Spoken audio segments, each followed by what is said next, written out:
महाराष्ट्राच्या विधानसभेत मुख्यमंत्री देवेंद्र फडणवीस यांच्या हिंदीतील वक्तव्याची जोरदार चर्चा. फडणवीस नेमके कोणाला उद्देशून बोलले, त्यांनी बघून घेऊ असा इशारा आपल्या पक्षातल्या वरिष्ठांना दिला का? मनसे अध्यक्ष राज ठाकरेंचे सवाल. मिसिंग लिंक बद्दल बोलल्याने महाराष्ट्राचा अपमान कसा होतो? मुख्यमंत्री देवेंद्र फडणवीस यांनी विधानसभेत महाराष्ट्राचा अपमान खपवून घेणार नाही असं वक्तव्य केलं होतं. त्यावरून मनसे अध्यक्ष राज ठाकरेंचा सवाल. पेट्रोलमध्ये इथेनॉल वापरा असं केंद्रीय मंत्री नितीन गडकरी सांगतात. या संदर्भात पेट्रोलियम मंत्री हरदीप सिंग पुरी का बोलत नाहीत? मनसे अध्यक्ष राज ठाकरेंचा सवाल. तसंच सध्या कोणाचं काम कोण करतंय हेच कळत नाही म्हणत गडकरींना टोला लगावला. राज ठाकरे मुख्यमंत्र्यांचं अभिनंदन करतील अशी अपेक्षा होती, मात्र भ्रमनिरास झाला. मंत्री चंद्रशेखर बावनकुळेंची प्रतिक्रिया. जनता मुख्यमंत्र्यांच्या मागे खंबीरपणे उभी असून त्यांचं नाव इन्फ्रामॅन म्हणून सुवर्णाक्षरात लिहिलं जाईल. बावनकुळेंनी विश्वास व्यक्त केला. मुंबईतील विधान भवनाबाहेरील परिसरात आरपीआयचं आंदोलन. चेंबूरच्या सिद्धार्थनगरमधील एसआरए प्रकल्पाच्या चाव्या लवकरात लवकर मिळाव्यात यासाठी आंदोलनावेळी एसआरएचे मुख्य अधिकारी महेंद्र कल्याणकरांविरोधात जोरदार घोषणाबाजी. ठाण्यातील सिव्हिल रुग्णालयात वरिष्ठ डॉक्टर आणि परिचारिकांचं आंदोलन. शिवसेनेचे नगरसेवक रमेश म्हात्रेंचं नगरसेवक पद रद्द करा या मागणीसाठी हाताला काळ्या फिती बांधत कर्मचाऱ्यांचं आंदोलन.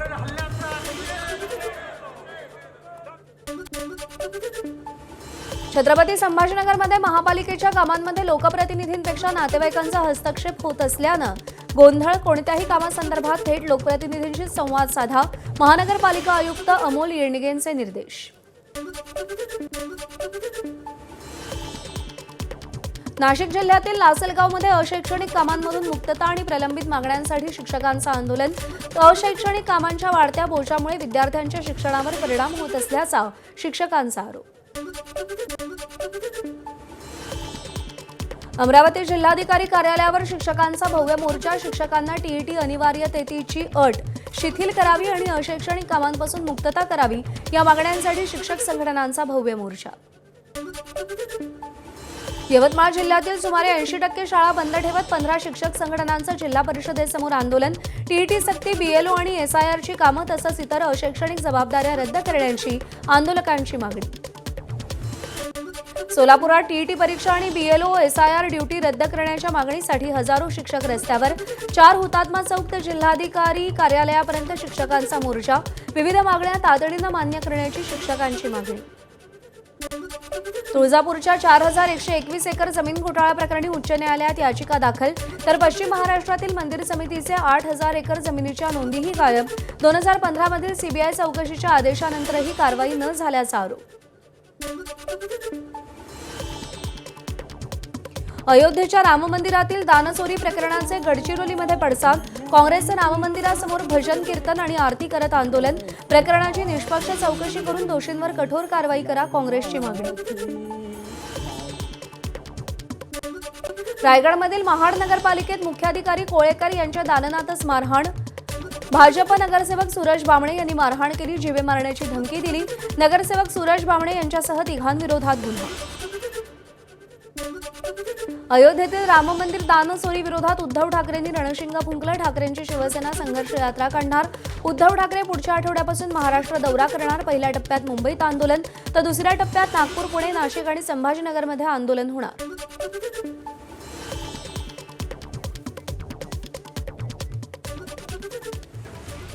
आणि राम मंदिराच्या मुद्द्यावरून अंबादास दानवे यांनी भाजपच्याच खासदाराचा सल्ला भाजपला दिलाय. सुन्ने की क्षमता रखिये, भाजपनं सल्ला आठवावा. संसदेत भाजपच्या खासदारांनी हा सल्ला दिला होता. ठाकरेंच्या शिवसेनेचे आमदार अंबादास दानवे यांनी विधानाची आठवण करून दिली.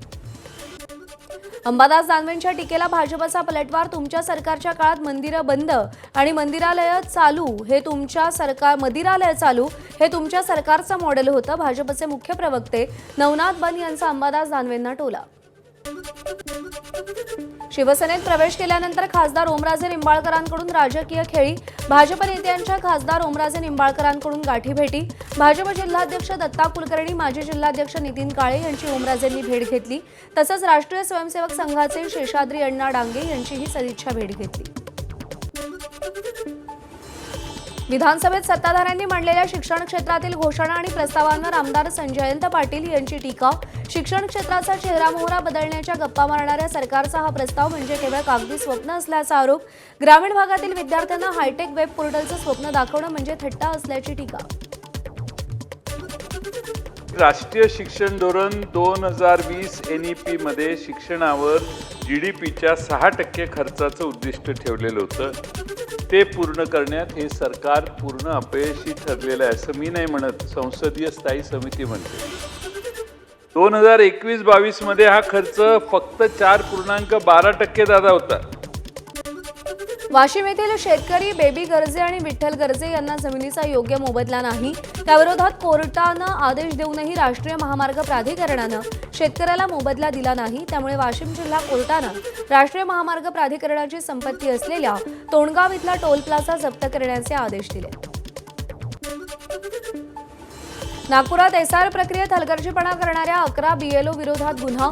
प्रक्रिया सुरू होऊन अद्यापर्यंत एकही मतदाराचं नाव नोंदणी न केल्यानं कारवाई.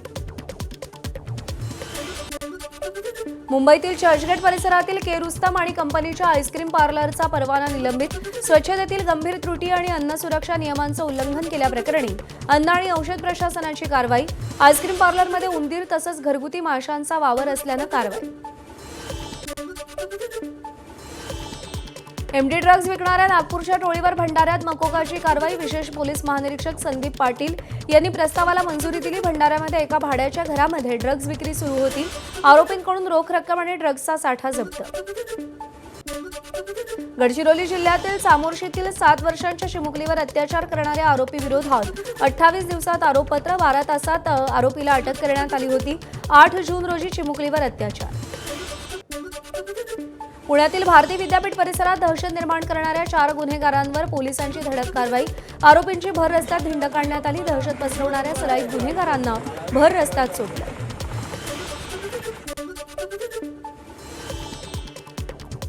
छत्रपती संभाजीनगर जिल्ह्यातील वैजापूर तालुक्यातील दवाला गावाजवळ समृद्धी महामार्गावर देशी दारूची बेकायदेशीर विक्री. बेकायदेशीर हॉटेल बांधून त्यात देशी दारूची बेकायदेशीर विक्री. कोल्हापूरच्या पेठवळ गावमध्ये पतीनं पत्नीची हत्या केली. आज माझा तरी शेवट नाही तर पुढच्याचा असं मोबाईलवर स्टेटस ठेवून पत्नीची हत्या. पत्नीच्या चारित्र्यावर संशय घेऊन भर रस्त्यात पत्नीवर कोयत्यानं वार. आरोपी दीपक कांबळेला अटक. रायगडच्या पालीमध्ये चोरी करण्यासाठी आलेला चोर इमारतीवर अडकून पडला. इमारतीवर अडकलेला चोरटा लपून बसला होता. चोराच्या हालचाली कॅमेऱ्यात रेकॉर्ड. नागरिकांनी त्याला इमारतीच्या खाली उतरवलं आणि त्यानंतर पोलिसांच्या ताब्यात दिलं. बीडच्या मांजरसुंबा केज राष्ट्रीय महामार्गावर ट्रक आणि कारचा भीषण अपघात. या अपघातात 2 गंभीर जखमी. अपघातानंतर दोन्ही गाड्या रस्त्याच्या बाजूच्या खड्ड्यात पडल्या. गडचिरोली शहरात घरातील गिझर दुरुस्तीचं काम करत असताना विजेचा धक्का लागून तरुणाचा मृत्यू. अरविंद भोपये असं मृत्यू झालेल्या तरुणाचं नाव. तो इलेक्ट्रिशियनचं काम करत होता.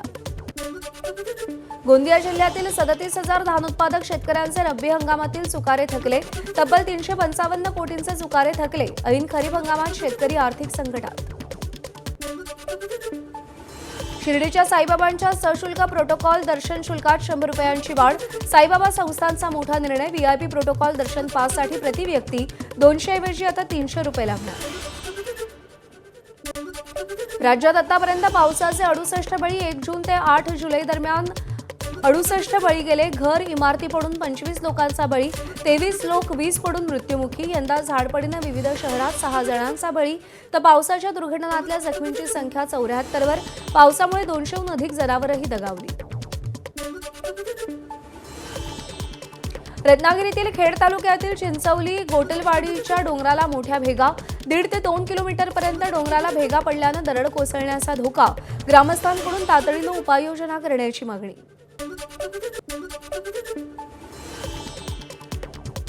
पाऊस थांबला असला तरी वसई विरारमधल्या नागरिकांच्या अडचणी अद्याप संपलेल्या नाहीत.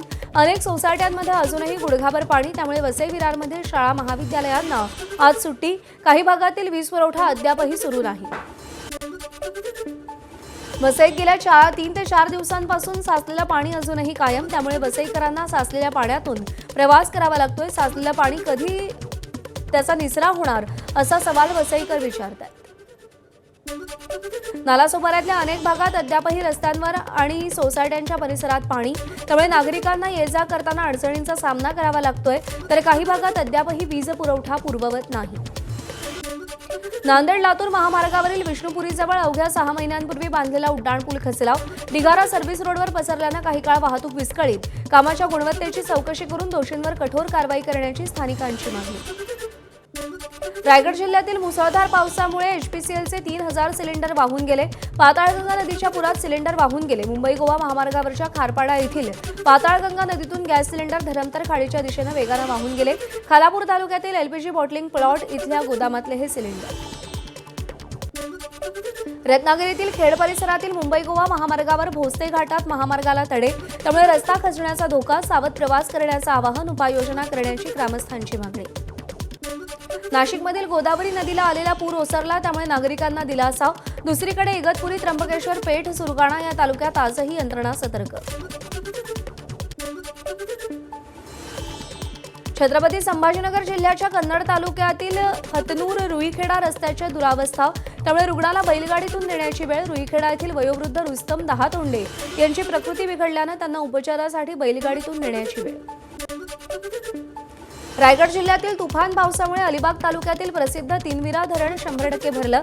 सद्यस्थितीत हे धरण ओव्हरफ्लो होऊन वाहू लागले. धरणातून पाण्याचं हे सुंदर दृश्य पाहायला मिळतंय. सांगलीच्या पलूस तालुक्यातील औदुंबरमधील श्री दत्त मंदिरामध्ये पाणी शिरलं. कृष्णा नदीतील पाणी मंदिरात शिरलं. उत्सव मूर्ती मंदिरातून देवघरात हलवली. कृष्णा नदीची पाणी पातळी 24 फुटांवर. रायगडच्या खोपोलीमध्ये सेल्फीसाठी पर्यटकांना जीव धोक्यात घातला. केबी वॉटरफॉल परिसरामध्ये सेल्फी काढताना तरुण पाय घसरून जखमी झाला आणि डोंगरावर अडकला. त्यानं 112 नंबरवर फोन करून मदत मागितली. हेल्प फाउंडेशन आणि खोपोली पोलिसांनी तरुणाची सुटका केली. जळगावातील जुनीखेडी परिसरात स्कूटीमध्ये विषारी नाग, फणा काढलेला नाग दिसतात. शुभम वाघ यांनी स्कूटी सोडून पळ काढला. सर्पमित्रानं नागाला पकडून नैसर्गिक अधिवासात सोडलं. अमरावती शहराला पाणीपुरवठा करणारी पाईपलाईन फुटली. अमरावती मोर्शी रोडवरील नांदगाव पेठ इथे पाईपलाईन फुटली. हजारो लिटर पिण्याचं पाणी वाया. पाणीपुरवठा विस्कळीत होण्याची शक्यता. नालासोपाऱ्यात नाल्यात पडलेल्या तरुणाचा दुर्दैवी मृत्यू. उत्तर प्रदेशातून आलेल्या 22 वर्षीय कविता जयस्वाल तिचा नाल्यात पडून मृत्यू. कमरेएवढं पाणी रस्त्यावर आल्यानं रुग्णवाहिका आली नाही, त्यामुळे साधीची झोळी करून मुलीला रुग्णालयात नेलं, मात्र तोपर्यंत तिचा जीव गेला होता.